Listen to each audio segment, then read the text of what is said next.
Hello, everybody. Thank you all for coming. This one is a super interesting one. It might be scary to some people. It might be exciting for some people. Interesting one. And we're going to go through what the next 7 years will look like and what the world will look like after that and what's going to happen. But I keep saying, we're on the cusp of radical disruption and change. And let's just get into the story. I want to thank everybody for being here. Thank you, Sean D, T&D, and a big thank you as well to Buckhorn, GQ Trader, Crypto Last Outpost, and Sir Winston. Let's get prepared for the future. And also, by the way, thank you to Carm 13.8. I get so excited when James Post shows up. Well, that's good. I'll try to keep up the good work. Now, I do want to talk about this for a second.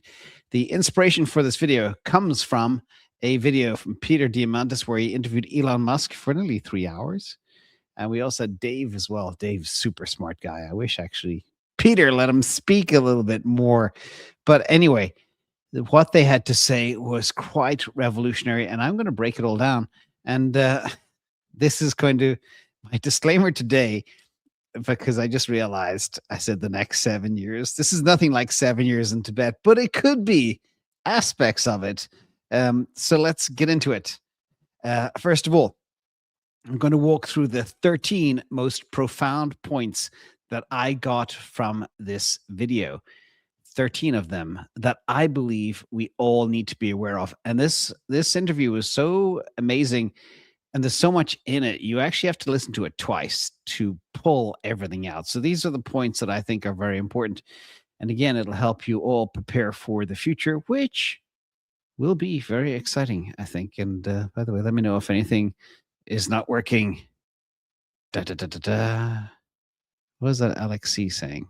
No bad words, please. Anywho, let's move in. Move on.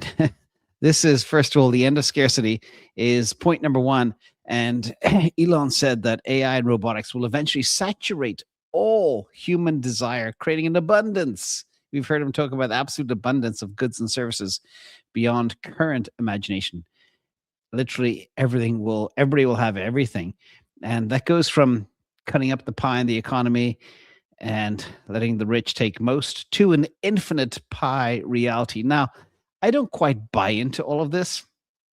I'm happy to be proven wrong. I think we do need to prepare. But if they are right, it will have profound impacts on society. Okay, this will challenge everything that we're used to in the world. For example, economic principles of scarcity. What happens when the marginal cost of labor and intelligence hits zero? What happens when money hits zero? We all know fiat's going to zero. Actually, we've been talking a bit about Bitcoin and Tesla and other stuff in this video too. But traditional capitalism requires a total operating system reboot. And that's what's kind of incredible, everybody. So let's get into point number two, the bumpy great transition, 2026 to 2032, which actually I do agree with the timeline. But what's interesting about this is to go through all of the transition we spoke about in point number one, it will be extremely bumpy. There will be the next 3 to 7 years will be bring about radical change, complete societal unrest, maybe wars, and ultimately immense prosperity. Everything happening at the same time.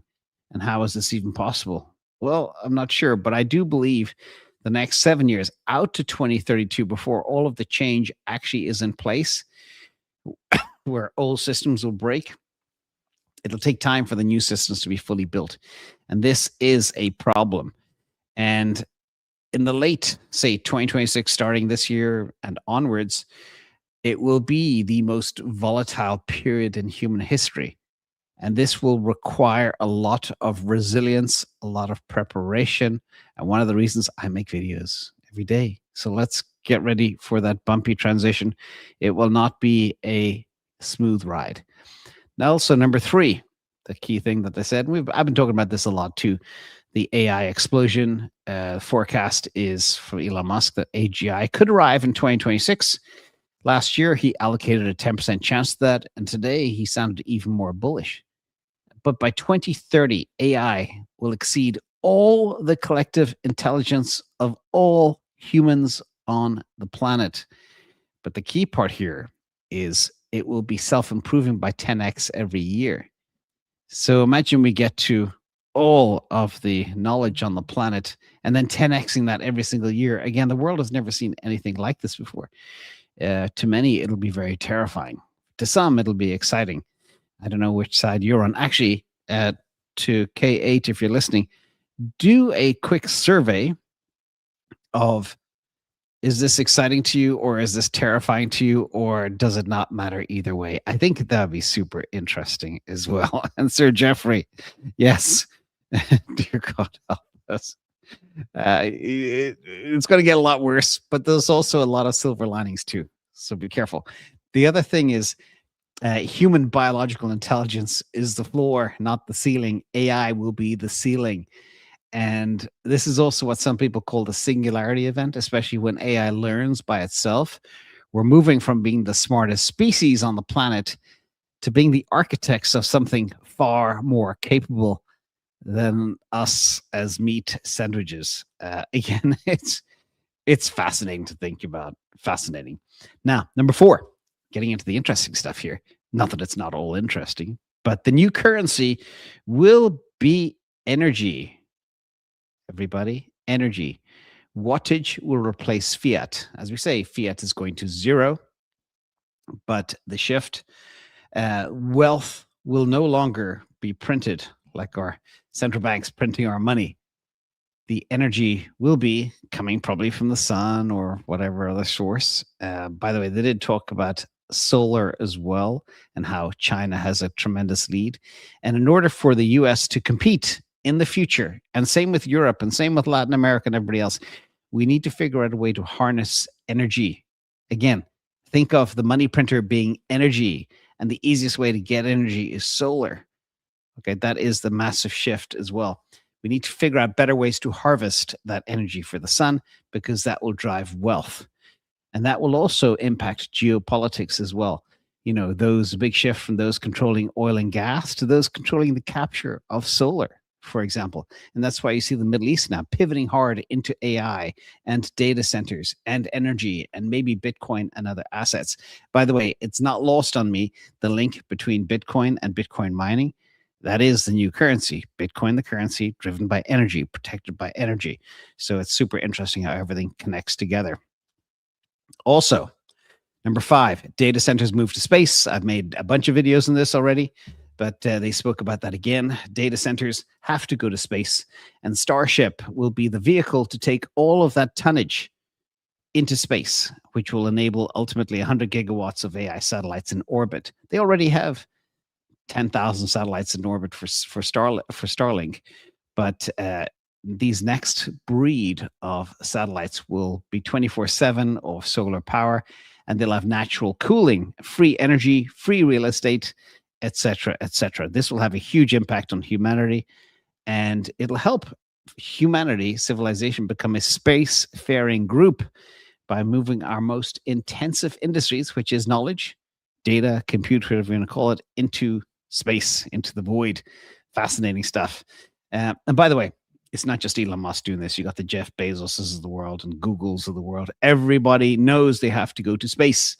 Space will be the hottest thing this year in 2026. And if that IPO happens for SpaceX, buckle in. I don't normally buy IPOs, but that'll be one that I will want some exposure to.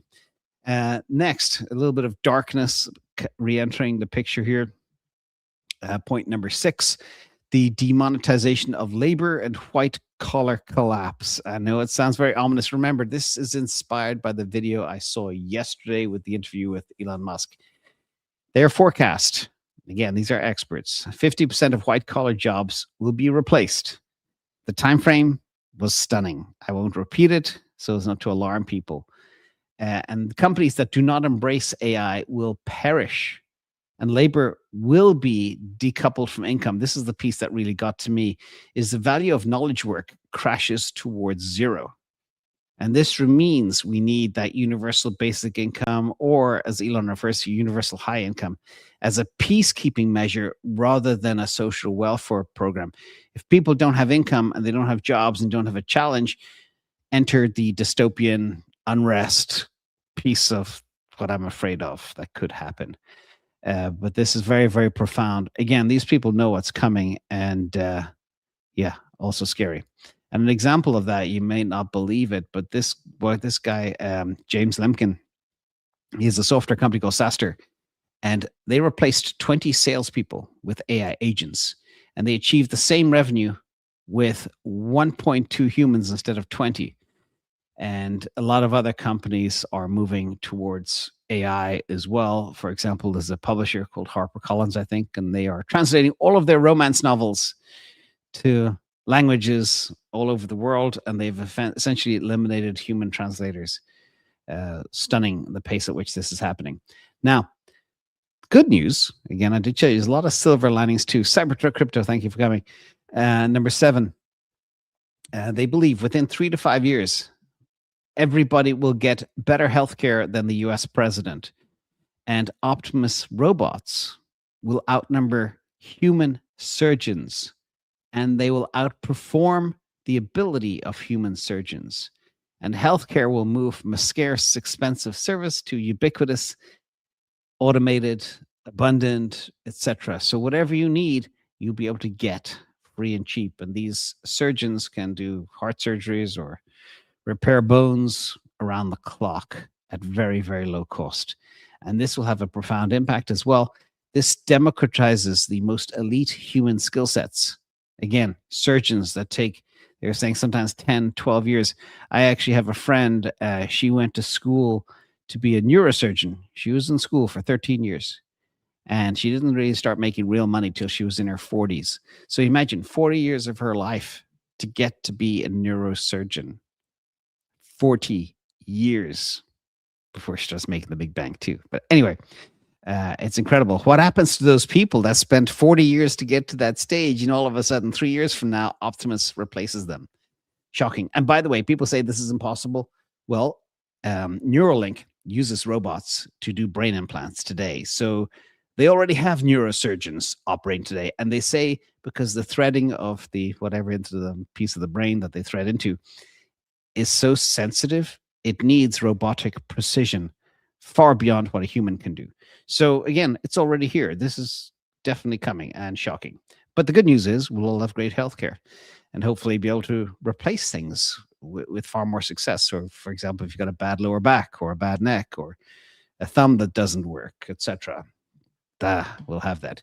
And more proof as well that the bots are coming. Of course, they've been here for a long time, but Amazon is growing their BotForce. They have not grown their labor force since 2021, but their BotForce is growing by 30% plus per year. And that's only going to go into high gear as well. So moving on, longevity and escape velocity, another very interesting one. This, as you know, Peter Diamandis is big on longevity. He did say on the video he wants to live at least to double his age, and I searched he's about 65, so he wants to be 130 at least or more. But they spoke about how lifespans could double in 10 years. Imagine that. So if that can happen in 10 years, we have this escape velocity where you could basically be immortal. But Elon Musk says nobody should live forever. It's a curse if you do. But either way, to live healthier and more pain-free as you get older could be a great thing. And this could have a view on how we view family and career and the meaning of life and progression and everything else.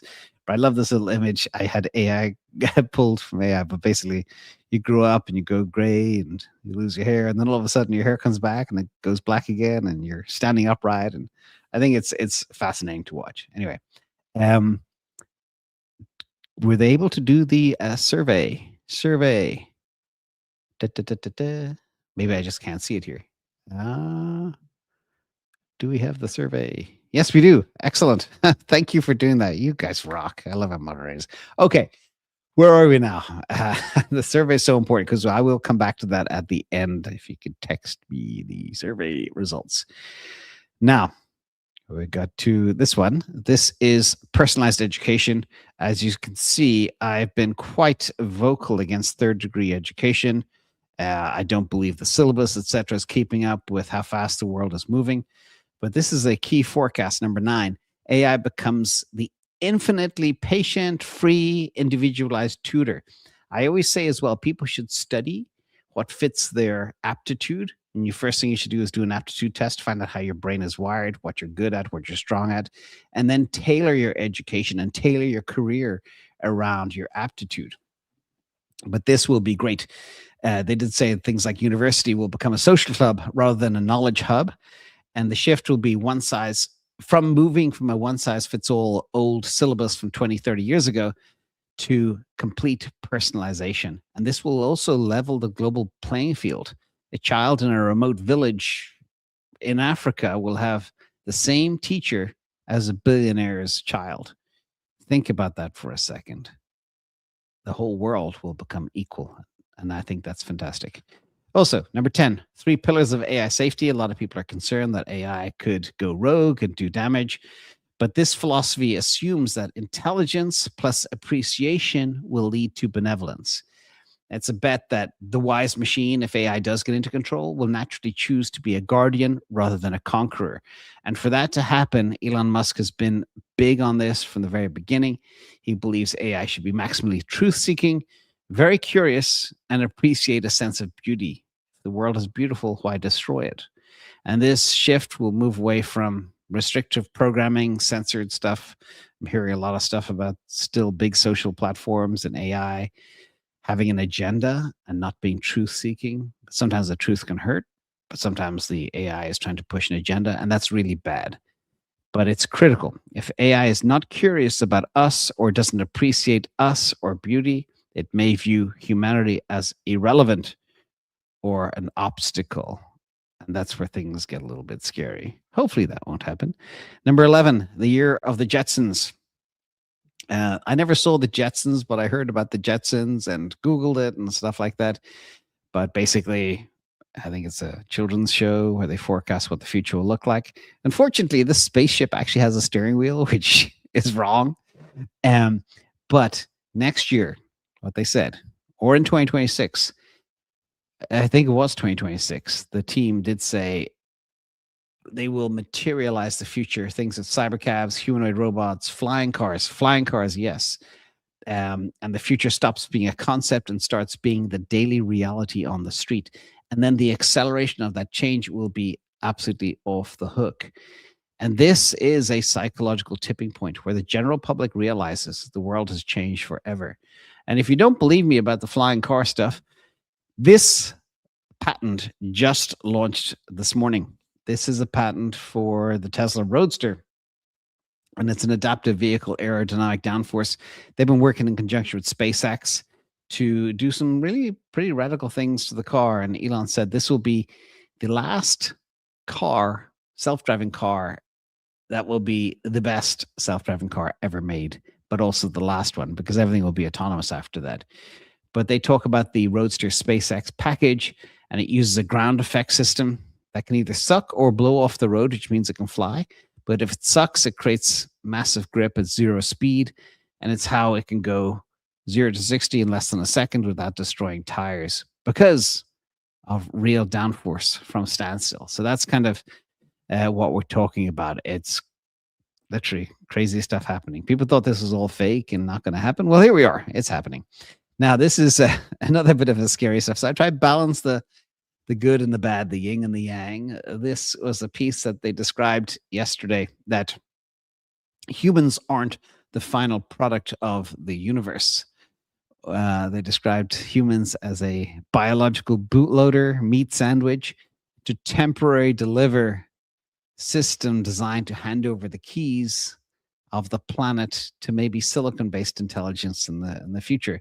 And a bootloader is considered I think it's a small operating software package responsible for loading and starting up the operating system. So think of the AI as being the OS, the operating system, and the human being the one that turns the switch or loads the boot. Anyway, humans, in their view, are transitional. We are biological, but that's not good enough for digital superintelligence. And they also said that consciousness is a continuum, and we need to beware of our role as acting as a bridge between evolution and digital evolution as well. And this also redefines humanity's place in the universe. Perhaps the end result, perhaps the catalyst, perhaps a mere bootloader to transfer everything or hand over the keys to another group. Again, it's pretty dystopian, but here we are. Next, 13, the final point, which is so important. This is the Kardashev Aspiration.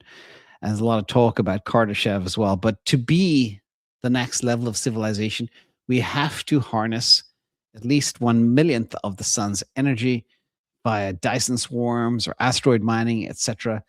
And this will expand our base from a single planet to multiplanetary, which is the big vision and mission that Elon has had. And it sets the long-term mission as well for humanity. Again, preventing the extinction of consciousness by expanding into space and the stars. But in order to do that, we need energy and a truckload of it. So that is kind of the whole story. I'm going to, before I get finished with meme du jour, I'm going to go to the survey and see what we got. This is great, actually. I was afraid people would be terrified. So 62%, and we have, nearly 1,000 votes. 63% believe it's exciting. 24% believe it's terrifying, and 13% believe it doesn't matter. That is a pretty fair survey. I agree with all that, and I want to thank you all for voting. I will actually keep voting as well, because I'll share this later on Twitter. I think it's important. But finishing with some more good news, by the way, and shout out to Andy, who shared this earlier. This is if your boss walks into your office or your workplace and is dressed like this in such a style, he's probably too traditional and not in a position that will be replaced by AI. So good news is your position is safe, at least from AI disruption, if this is how your boss dresses. I thought that was hilarious. Thank you, Andy, for that one. And I hope you all learned something. This is an interesting story. Again, the next 7 years are going to be bumpy. The reason I make this is so you can prepare. And then we just need to get to the other side, everybody. Break on through the other side. Who knows that song? Thank you all for coming. And a big thank you as well. Once again, Buckhorn, GQ Trader, Crypto Last Outpost, Mary Magdalene's here, Criticalis, Cyber Crypto, Yunka, Sir Winston, and everybody at Sean D, T&D, K8. Appreciate you all. Enjoy the day. See you tomorrow. Bye.